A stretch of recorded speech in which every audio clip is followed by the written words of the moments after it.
This episode is in 2 parts, so if you haven't already, make sure you listen to part 1 before you jump into part 2. Are you sick of the same old disability stereotypes? We were too, so we did something about it. Welcome to That Was Unexpected, the Disability Lifestyle podcast for everyone. Brought to you by Young Care and hosted by me, Lisa Cox. Join our amazing guests as we delve into topics that don't often hit the headlines. So let's do this. Prepare for the unexpected. If you're low vision like me or have other accessibility requirements, check out our show notes. Before we get started, we'd like to acknowledge the traditional owners of land on which we record. We pay respects to the elders, past, present and emerging.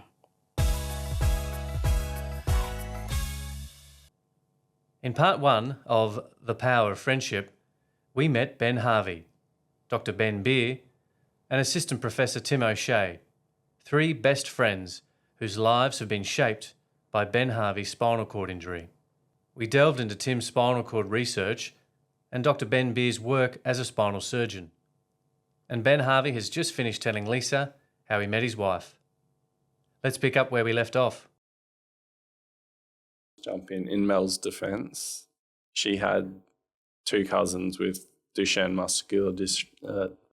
Duchenne muscular dystrophy growing up, so she's been around disability her whole life. So she's all over the dark humour and really inappropriate jokes that we make. Oh, the things we say behind closed doors, I think. You wouldn't want me on the pod, no. So Surgeon Ben, when you've got patients and families who've newly acquired spinal cord injuries, do they tend to have that reluctance to be all over disability, or I suppose humour's not really in their repertoire just yet, but how do you find them?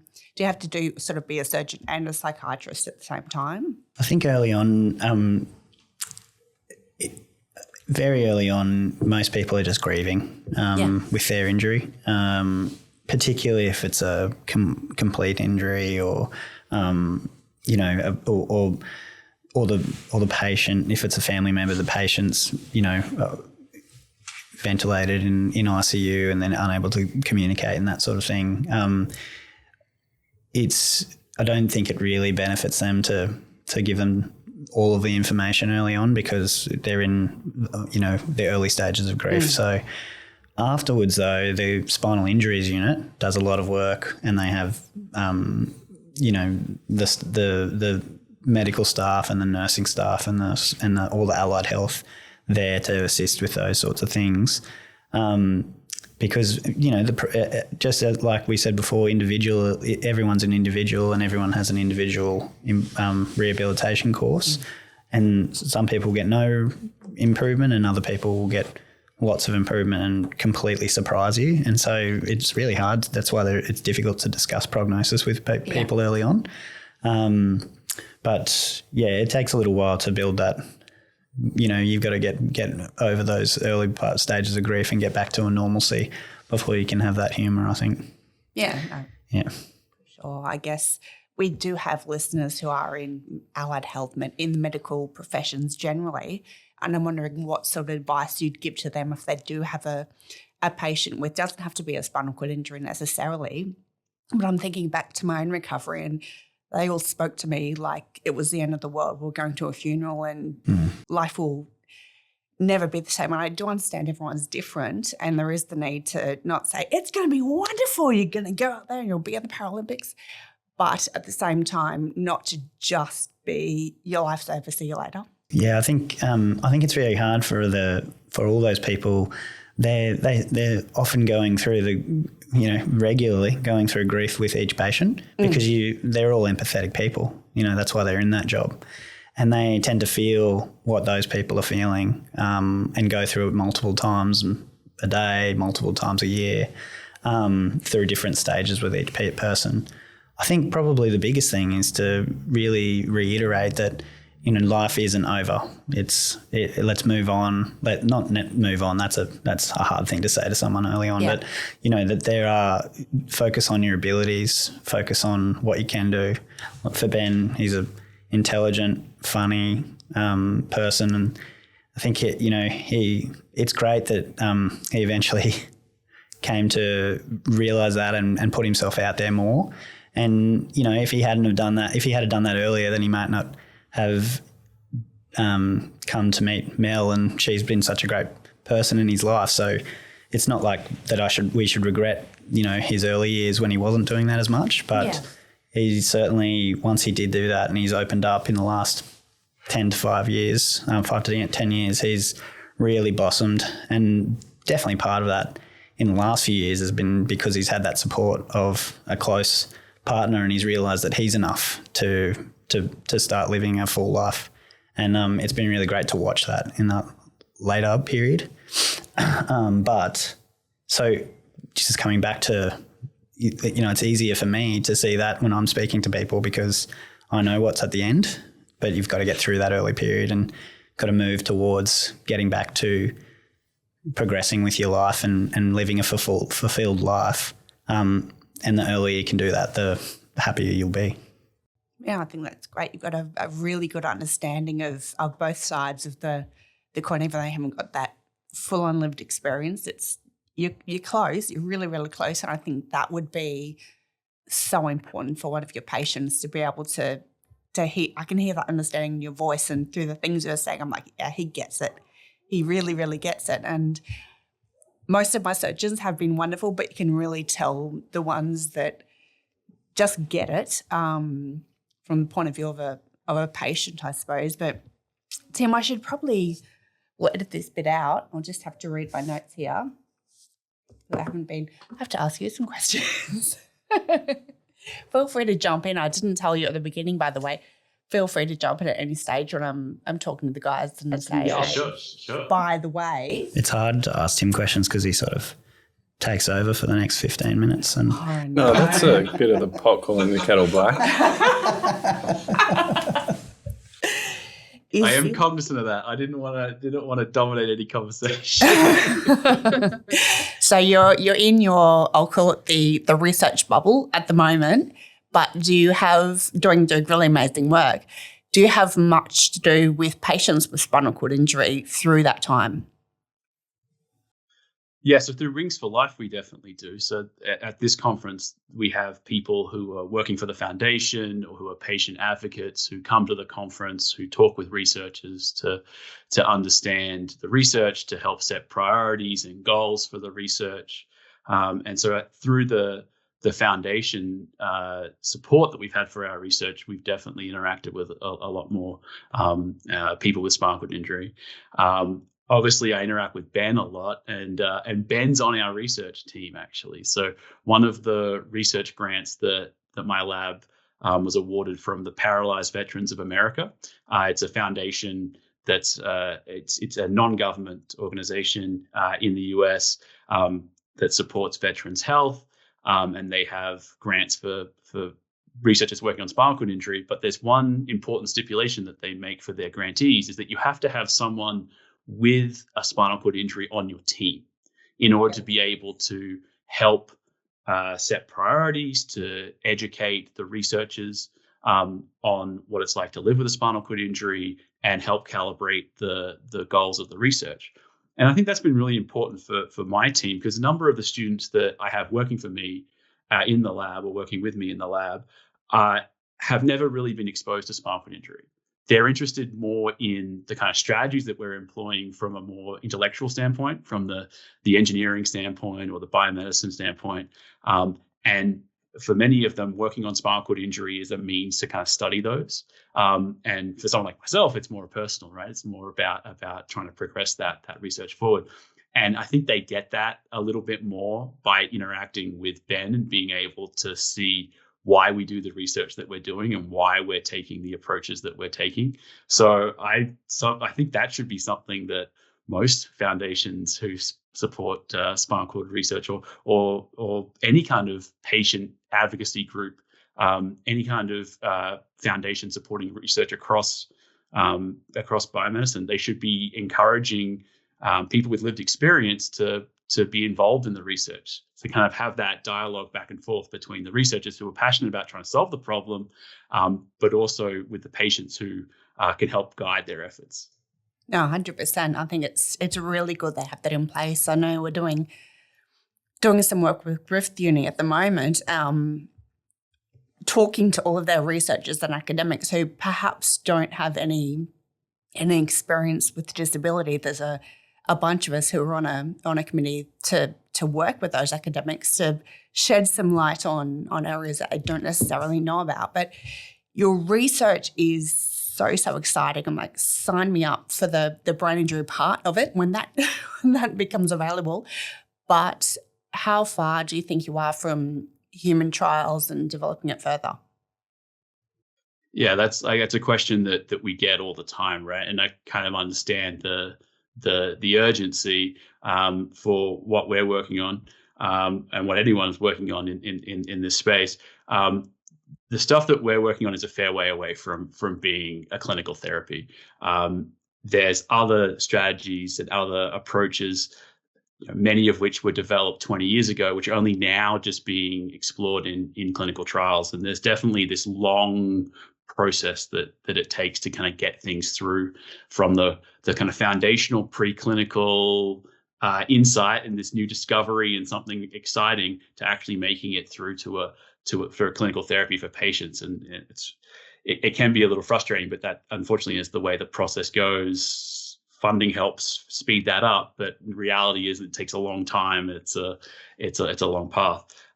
We work in the preclinical space with translation in mind, so we're focused on trying to test our strategies in animal models in a way that we could scale clinically. But we're not really at a point where we're getting the type of repair outcomes that you could say, yes, this is at a stage where it's going to be very, very exciting for human patients.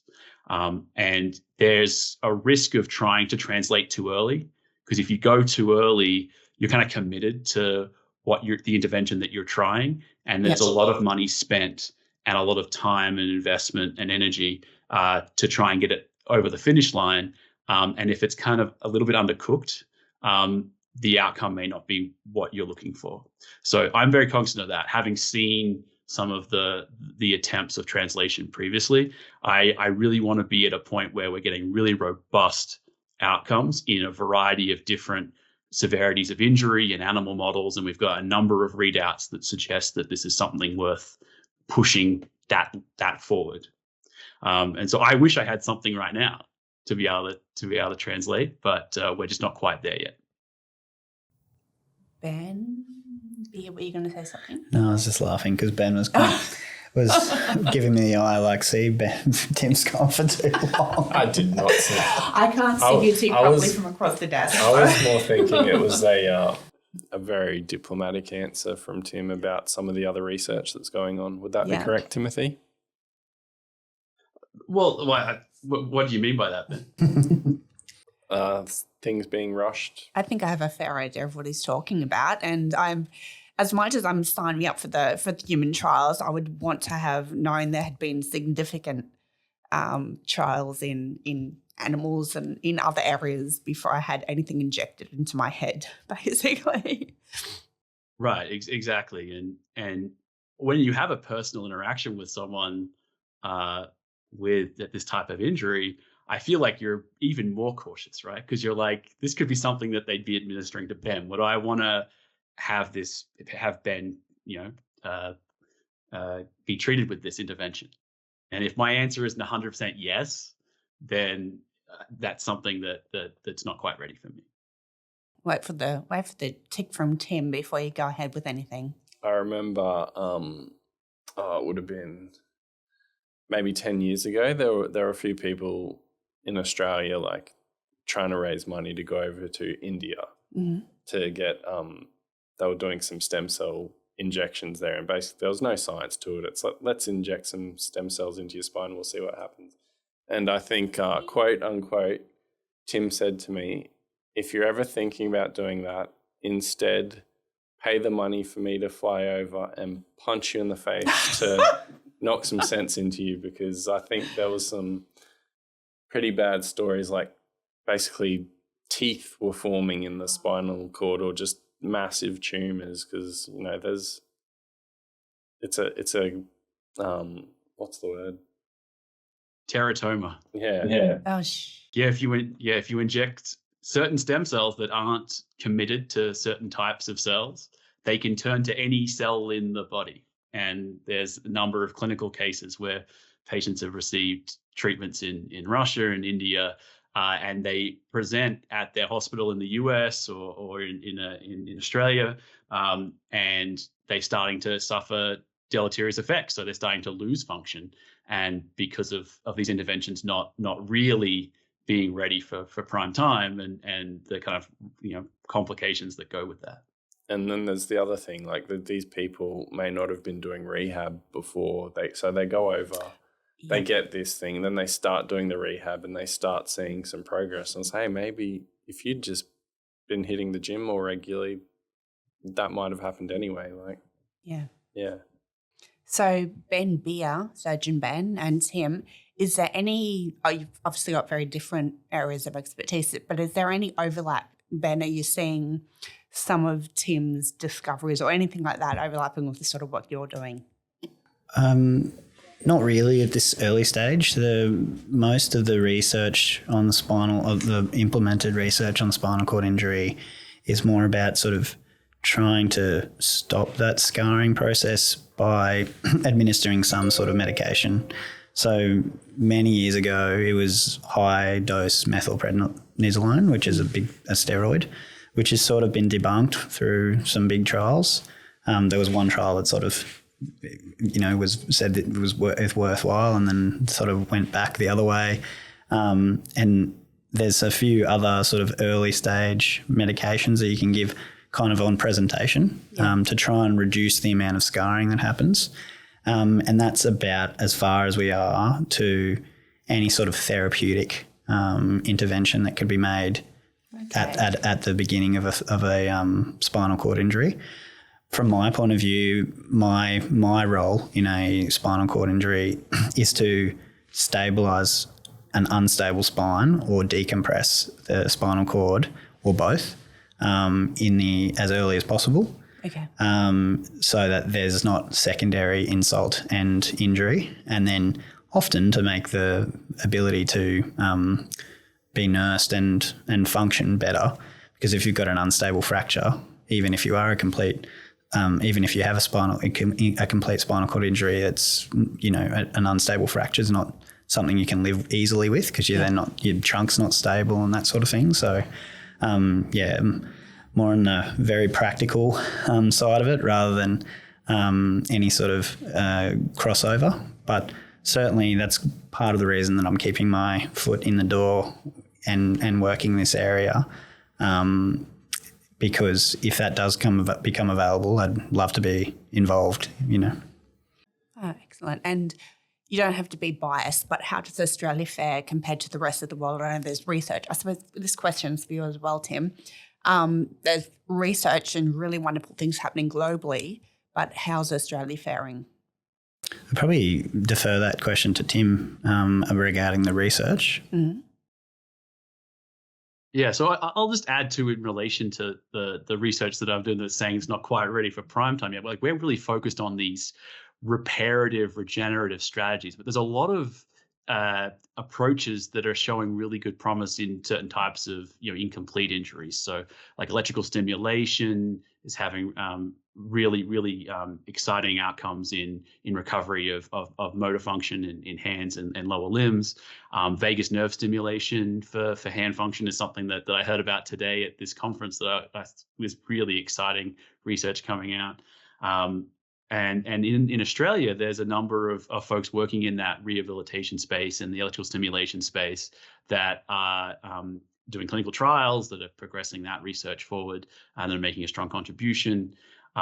Companies that have kind of started out of research coming from Australia, like the one that's getting a bit of press of late is Synchron from coming out of Synchrotron, I think it's called, coming out of University of Melbourne, doing the the kind of brain-computer interface device that they've developed for being able to record and essentially help with function with people with disabilities, which is quite exciting.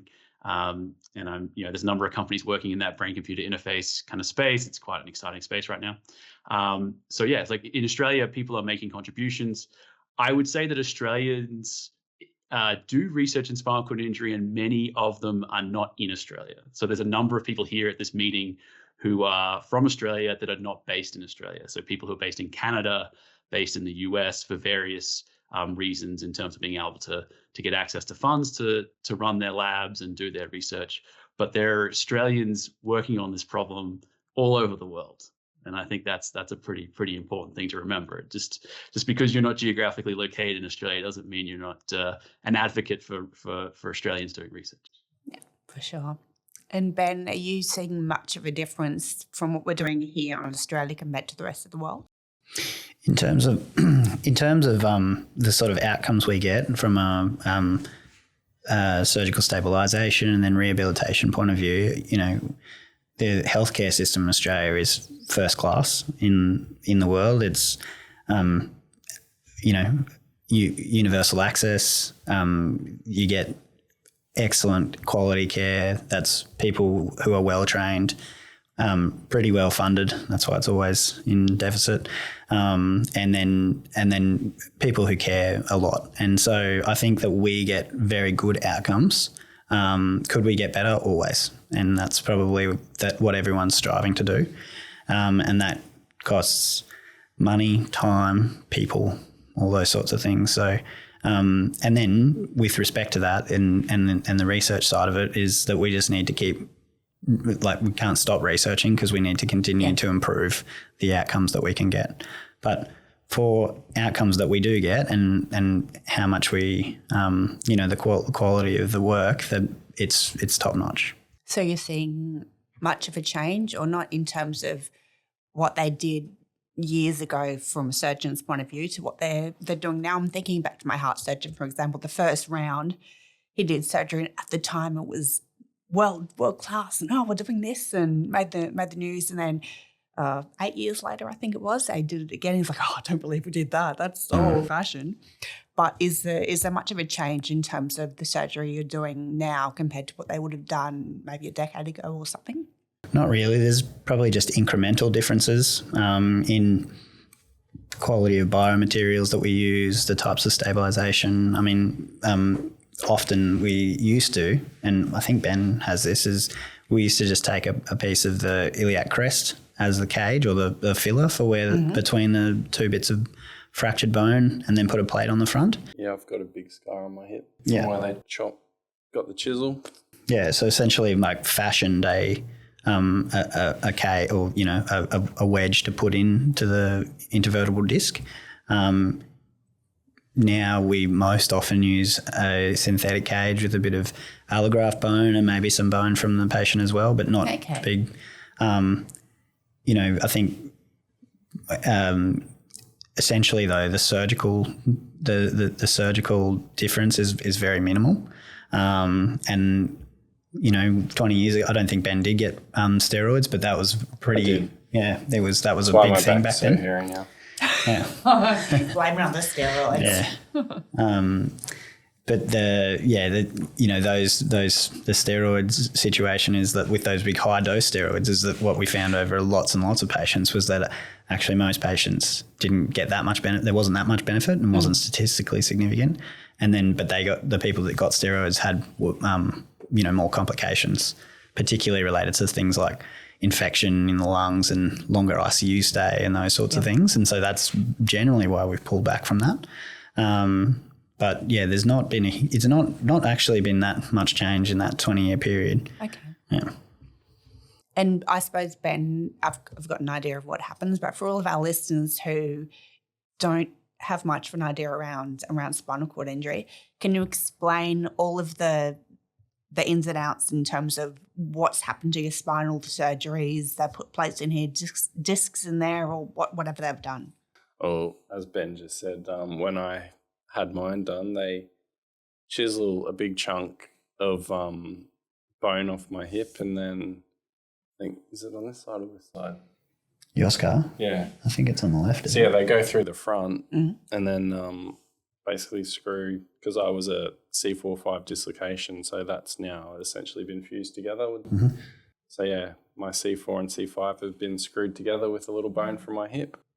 And for anyone who's listening going, what is a C4, C5? Can you explain that? So that'll be the cervical spinal cord is, I was going to say probably the one you don't want to break in your spine, but really you don't want to break anything, do you? But it's the top, so it's that C1, C2, is it down to 6 or 7? 7, yeah. And cervical is the C part of it, so that stands for neck.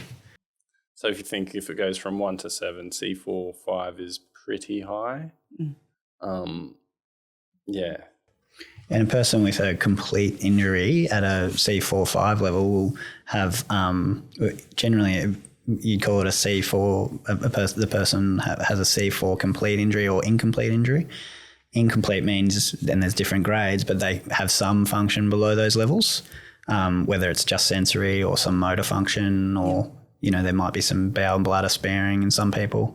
To their complete, that means that that their C4 level works, but then nothing below it works. And so in a complete injury at C4, at that C4 level, the nerve that helps the diaphragm work it is innervated by the C3, 4 and 5. And so that can lead to that lung dysfunction and breathing problems, which is why early on they were saying to Ben's dad that he might be on a ventilator for a long time, particularly if there had been some worsening, like if progressing edema or swelling of the spinal cord up. Yeah. But he got, actually a fair bit of recovery from that. But when, it took probably over a month or so when I first had, because like with the incomplete and complete, a complete is like when the spine's been completely severed. Yep. Whereas mine was a dislocation, so it's just a compression. So, but for the first month, I was essentially a complete C4 because like the swelling hadn't died down yet. So yeah, I had no sensation below my nipples and elbows and had no movement below. Like basically I could move my biceps a little bit, but that was it. And then slowly things came back. Is a month fairly standard, I suppose, for most spinal cord injury patients to get that idea of how mobile will I be into the future, or is it something after a week or a month, or is it only 5 years down the track you're like, oh, what do you know, I've got the use of my arms again, or how does it work? Well, for me, like the month was when things started to come back, but it wasn't like bang, everything's back straight away. It was, I think they say 2 years, and then and in those 2 years, like say, as Tim said, like there were times where a lot would come back and then there'd be a plateau and then some other things would come back and then there'd be another plateau. But it's usually by 2 years, what you've got back is like there isn't really much recovery after that. And it's just what you've got, you just make stronger. Yeah. And Tim, are you planning to move back over here sometime soon, or are you staying in Boston? Well, I have an American wife now, and that old chestnut. I might be too far gone at this point, but I'll never say never. That's for sure. I really like working at Boston University right now. I really like the infrastructure that I have to do the research that we're doing, and the funding that we're able to attract to do the research in the US has kind of made it a bit more appealing for me at the moment. Yeah, for sure. From a research point of view, do you see much difference in Australia compared to where you are? All the rest of the world, I suppose I asked Ben a similar question in terms of how Australia is faring compared to the rest of the world with regard to spinal cord injury research. Yeah, I think the biggest difference is just the money, the availability of the money here. Like, there's a lot more spinal cord injury foundations that exist that have good continuing research funding that can be applied for to support early career researchers. So people who are just graduating from their PhD or just starting their labs to kind of get them off the ground and kind of into this field. There's federal funding through the NIH and the NSF that's quite good. And the kind of infrastructure in terms of starting your lab in the US and in Canada is, I feel like, a little bit better than in Australia in terms of that initial support that you can get. So you can kind of get a lot more traction and kind of really establish yourself a bit more efficiently, I would say, over here than you can in Australia. It's not that you can't, but I would say the resources are made a lot more readily available to you when you get started. Okay.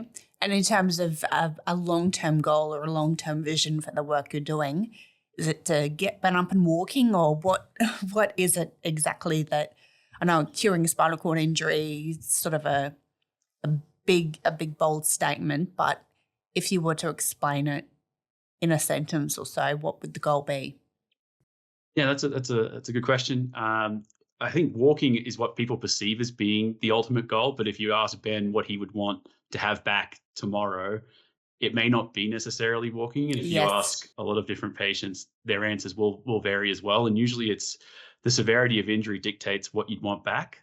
So folks are often like, I would really like my hand function to be back. If you could help me with that, that'd be great. Or I'd really like you to help me out with this autonomic dysreflexia. That would be the thing that would really make my life a lot better. And so the strategies that we work on, I think if we're able to have any kind of functional gains back, even if they're not ultimately a complete cure, but are gains of function, like that will be that'll be good. And so ultimately the trajectory is demonstrate something in preclinical models, progress it through larger animal species to really demonstrate safety and efficacy, and then hopefully have one or maybe two shots at having something that can be progressed to clinical trials. That's kind of a realistic perspective, I think. Like, you dedicate your career to this work and you hope that something that you'll do will progress through to clinical trials to give it a shot to help people. And you see people in the spinal cord injury space that have worked on spinal cord injury for 40 years who have had that one thing, and that's kind of the capstone of their career. And so I'm realistic about that like there may be one thing that we're able to get through in my time, and that'll be an important contribution. Yeah, I think what you said earlier is a point worth repeating, that people see Ben and I in wheelchairs and think, oh, your one goal must be to walk again. It's like, yeah, walking's overrated for so many people, and I don't want to speak for everyone here, but it's often the little things, whether it's hand function or something else, my eyesight, not always the walking. And I think knowing that your researchers and you especially understand that's really, really good to know.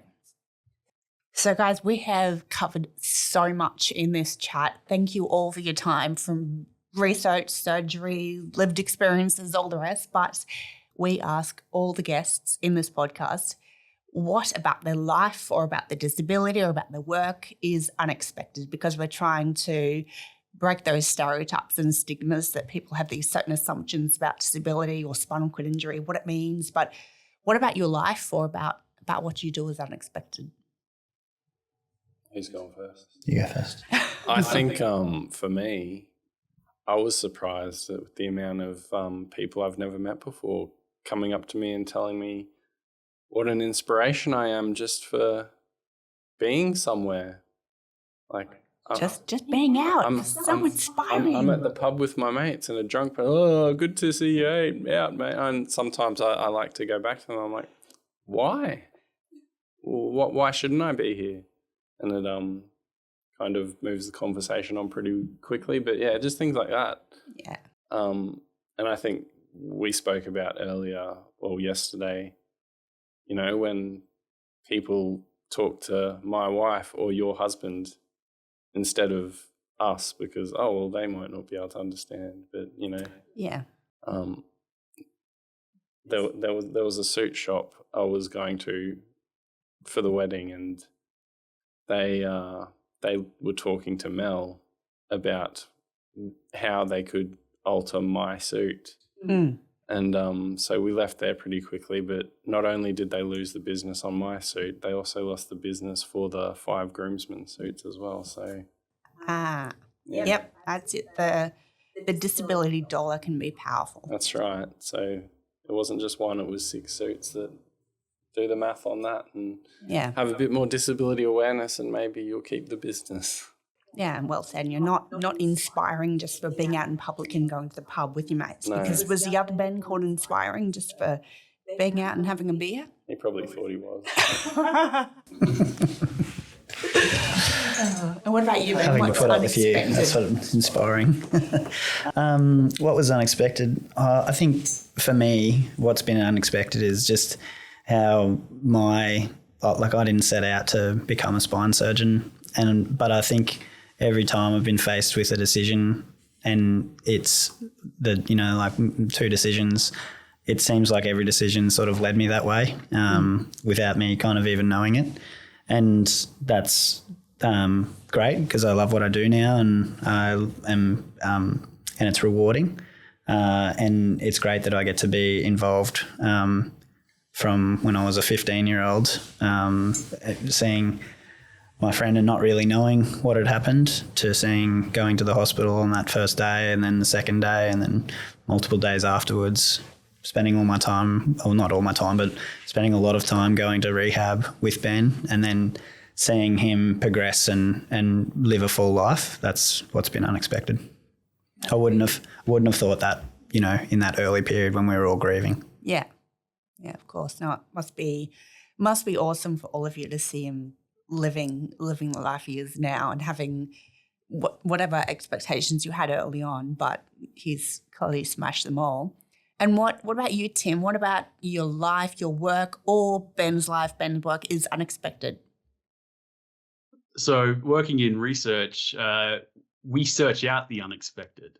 I would say that if we have an experiment that gives us an unexpected result, that's exciting for us, because that means we learn something new. We are able to follow a path that maybe we didn't anticipate, and it often leads to very exciting gains in the research. And so we embrace the unexpected. And so I'd say that's what I would say a lot of the research we do is oftentimes unexpected, and that's a good thing. Thank you all very much for your time today. It's been great to have you in chatting. 3 very different perspectives. And best of luck with all of your research, work, surgery, life, and bring Mel in next time. She sounds awesome. Thanks, Lisa. Yeah, thank you. I'll try and get a day off work for the next one. Yeah, thank you so much. It was a privilege. Thank you very much, Tim. You can go to bed now. Don't feel too bad for him. He makes me stay up till like 11:30 doing meetings with the students. So doing next week for a 1 a.m. start. It's revenge. Thanks, buddy. Yeah, that was good. Thanks for having me. I appreciate it. Enjoy your last day in Austria. Yeah, I'm getting up in a couple of hours to give it a presentation. So, love you. Yeah, thanks so much. I really do appreciate it, and enjoy the rest of your day. Definitely got the accent.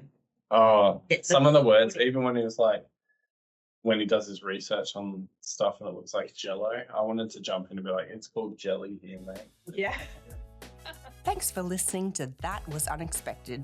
If you liked what you heard and you want to hear more, then hit subscribe wherever you get your fix. Have any questions or topics that you'd love for us to tackle? Great! Email podcast@youngcare.com.au. We can't wait to hear from you. Check out our show notes for transcripts, video recordings, and to find out more about our guests, plus the useful resources they share. You can reach us on Facebook, Instagram, X, and LinkedIn at YoungCareOz. Let's not forget, an inclusive community is everyone's business. So let's keep working together to break down barriers and smash some stereotypes.